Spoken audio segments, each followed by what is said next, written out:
नेता प्रतिपक्ष तेजस्वी यादव का बड़ा बयान आया है। उन्होंने कहा सभी चुनाव बैलेट पेपर से कराने की मांग की है।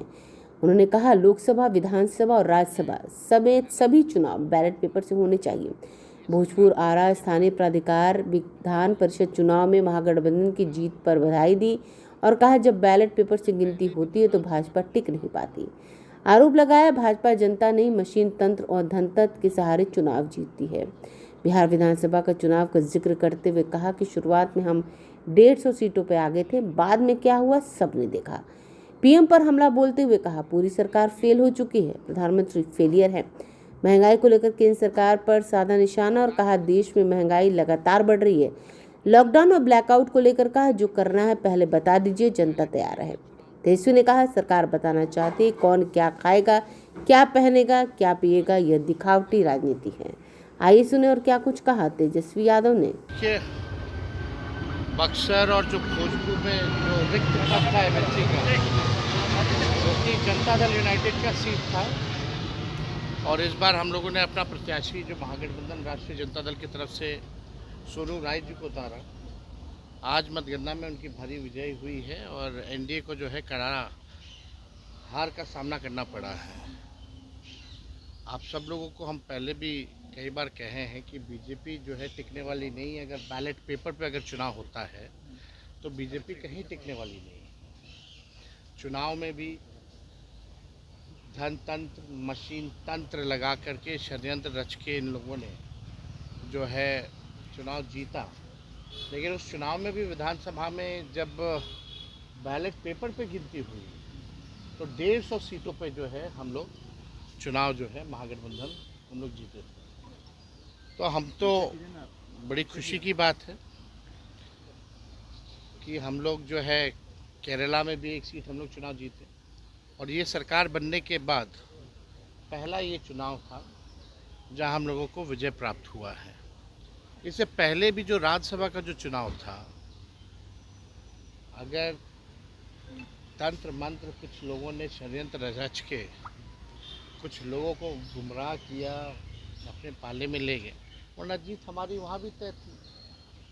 तो बीजेपी केवल तोड़ मोड़ जोर की राजनीति, धन तंत्र, मशीन तंत्र लगा के ही जीत सकती है। बैलेट पे आज भी चुनाव हो जाए, हम लोग तो मांग करते हैं कि बैलेट पे ही चुनाव होना चाहिए, चाहे लोकसभा का हो या विधानसभा का या कोई भी अन्य चुनाव। तो आज हम लोग जीते हैं।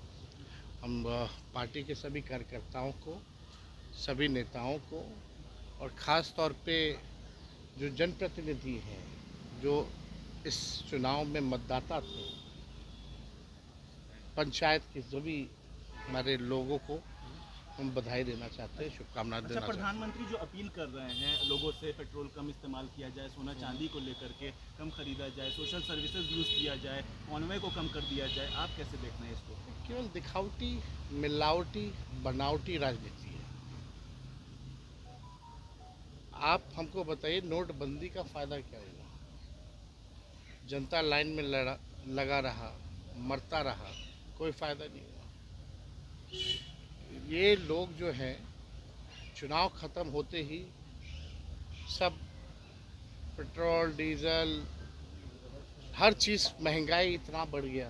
हम लोग तो पहले भी कहते थे देखो चुनाव ख़त्म होगा महंगाई बढ़ेगी। ये उसको खुद असक्षम है ये लोग। सरकार की जिम्मेवारी है ना कि अगर कोई चीज़ की कमी हो रही है, जनता में परेशानी हो रही है, तो प्रधानमंत्री हो, मुख्यमंत्री हो, राज्य की सरकार हो, केंद्र की सरकार हो, वो लोग जो है काम करेगी ताकि आम लोगों को सुविधा मिले, कोई कष्ट ना हो, कोई दिक्कत ना हो। अगर आपको लग रहा है कि आपसे हैंडल नहीं हो पा रहा, तो this is the failure of the government. ये प्रधानमंत्री का खुद का फेलियर है। आप बताइए, इससे पहले भी तो लगातार बेतहाशा पेट्रोल और डीजल में या गैस में जब से मोदी जी बने हैं 14 से अब तक कितनी बार कीमतें बढ़ाई गई। अब सोना मत लो, जूता मत पहनो, विदेशी कपड़ा मत पहनो। अब इस तरह की राजनीति, कौन क्या खाएगा, कौन क्या पिएगा, कौन क्या पहनेगा, तो इस पे ही अब राजनीति दिखावटी मिलावटी हो रही है। हम लोग तो शुरू से कहते रहे हैं इन लोगों से कुछ होने वाला नहीं है। पढ़ाई, दवाई, कमाई सिंचाई, सुनवाई, कार्रवाई के बारे में 2 शब्द नहीं बोलते प्रधानमंत्री।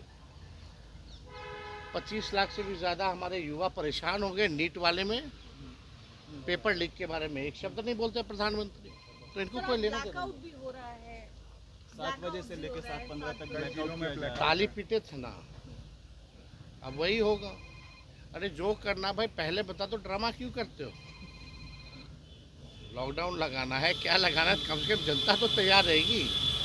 इनके भरोसे रह जाइए तो ऑक्सीजन नहीं मिल रहा था कोविड के टाइम में।